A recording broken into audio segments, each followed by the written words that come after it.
గాయత్రి గారు ఇందాక హలాలా గురించి అడిగారు కదా, హలాలా గురించి మాట్లాడదాం. మాట్లాడు. చెప్పండి. హలాలా ఇప్పుడు హలాలా ఖురాన్ లోనే ప్రూవ్ అనండి. ఎట్లంటే ఇప్పుడు 3 సార్లు తలాక్ అని చెప్తే ఇప్పుడు హస్బెండ్ వైఫ్ కూడా తప్పు పదాలు.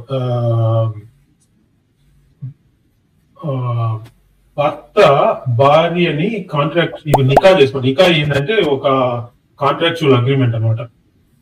డబ్బులు మగ అతను డబ్బులు ఇచ్చి భార్యని కాంట్రాక్ట్ సైన్ చేసుకొని ఒక ఆడామని భార్యను చేసుకున్న భార్య కాదు, నికా చేసుకుంటాడు. నికా చేసుకున్న తర్వాత 3 సార్లు తలాక్ అంటే ఇంకా డైవర్స్ ఇచ్చేసాడు.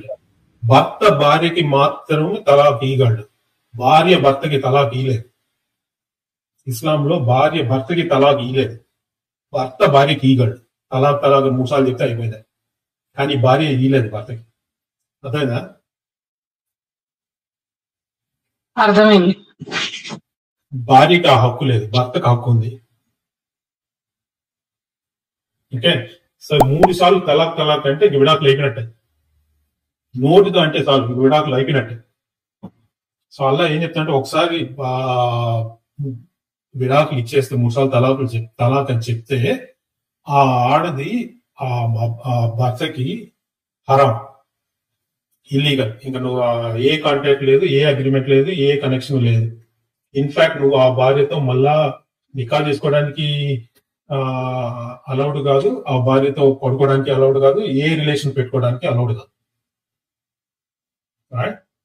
ఇప్పుడు ఆ విడాకులు ఇచ్చేసిన భార్య మళ్ళా అతనితోనే రావాలా అంటే ఆ ప్రాసెసే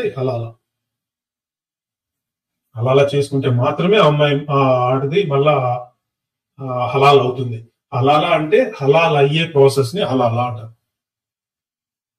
ఇప్పుడు హరాం అయిపోయింది కదా ఆడమ్మ, విడాకులు ఇచ్చిన తర్వాత ఆ ఆడమ్మ మళ్ళా ఇతనికి హలాల్ అయ్యే ప్రాసెస్ హలాలా. అదే అండి, ఒకసారి చూసాను అనమాట వీడియోలో. అతను అంటే యాక్సిడెంటల్ గా తాగేసేసి 3 సార్లు తలాక్ అని 3 సార్లు అనేసాడు. ఇవ్వాలనే ఉద్దేశం లేదు, కానీ యాక్సిడెంటల్ గా అనేసాక మళ్ళీ రీజాయిన్ అవ్వాలంటే ఒప్పుకోలేదంట. మాత్రం వేరే అతన్ని పెళ్లి చేసుకొని ఆడితో సంసారం చేసి అప్పుడు మళ్ళీ కలవాలంట. ఇది ఎక్కడ న్యాయం? ఇప్పుడు అల్లా ఏం చెప్పినాడు ఖురాన్లో, నోటితో 3 సార్లు అంటే అది ఇరాక్ ఇచ్చేసినట్టే. కానీ అలా ఏం చెప్పలేదు అంటే, నువ్వు మనస్ఫూర్తిగా చెప్పినా, తాగి చెప్పినా, తాగకపోయి చెప్పినా, నోటితో 3 సార్లు ఆ పదం వచ్చింది అంటే అయిపోయినట్టే. అదే చెప్పింది అలా. ఇంకెక్కడ వాల్యూ ఉందండి? ఆడవాళ్ళకి ఎక్కడ రెస్పెక్ట్ ఉంది? సార్ మీరు హలాలా విడాకులు మాత్రం విన్నారు, ఇప్పుడు మళ్ళా హలాలా అయ్యే ప్రాసెస్ వెళ్ళలేదు. అది ఇంకా దారుణం ఉంటుంది. చాలా ఘోరం బాబోయ్. కూడా చెప్పండి. అఖిల్ గారు, గాయత్రి గారు తెలిసినట్టుంది, మీకు చెప్తాను చూడండి. అఖిల్ గారు మీ ద్వారా ఎవరైనా ఇంటే వాళ్ళకి అర్థమవుతుంది. ఇప్పుడు విడాకులు ఇచ్చేస్తే ఆ భార్య మళ్ళా హలాల్ ఎట్లా అవుతుంది తెలుసా భర్తకి? ఆ భార్య పోయి ఇంకొకరితో నికా చేసుకోవాలా. ఓకే, థర్డ్ పర్సన్ తో నికా చేసుకున్న తర్వాత హలాల్ అవుతుందా? అవదు. ఎందుకంటే వేరే వాళ్ళ భార్య. రైట్? అయిపోయిన తర్వాత నికా చేసుకున్న తర్వాత వెంటనే తలాక్ తీసుకుంటే హలాల్ అవుతుందా? అవదు. ప్రాసెస్ ఏంటంటే నికా చేసుకోవాలా, ఆ నికా చేసుకున్న వాడితో ఇంటర్ కోర్స్ చేసుకోవాలా. అదేనా? ఫస్ట్ నైట్ ఇంటర్ కోర్స్ జరగాల. జరిగిన తర్వాత ఆ పెళ్లిలో నుంచి బయట ఎట్లా పడాలా? ఆ చేసుకున్న వాడు, గుర్తుందా, భార్యకి హక్కు లేదు విడాకులు ఇచ్చాకు. సో ఆ చేసుకున్నోడు తలాక్ ఇయ్యాల.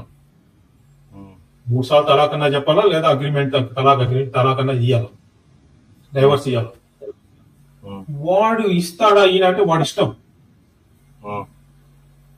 సో ఇప్పుడు భార్య ఏం చేయాలంటే విడాకులు అయిన తర్వాత పోయి వేరే వాడిని చేసుకోవాలా, వాడితో ఇంటర్ కోర్స్ చేసుకోవాలా, సెక్షువల్ రిలేషన్షిప్ పెట్టుకోవాలా, అయిపోయిన తర్వాత వాడి తలాక్ ఇస్తే అప్పుడు మళ్ళా హలాల్ అవుతుంది ఫస్ట్ భర్తకి. అది ప్రాసెస్, హలాల ప్రాసెస్. ఏం ప్రాసెస్ అండి బాబు, ఆడవాళ్ళు ఇష్టాలు ఏమి పనిలేవు వీళ్ళకి, అంటే వీళ్ళ ఇష్టమే.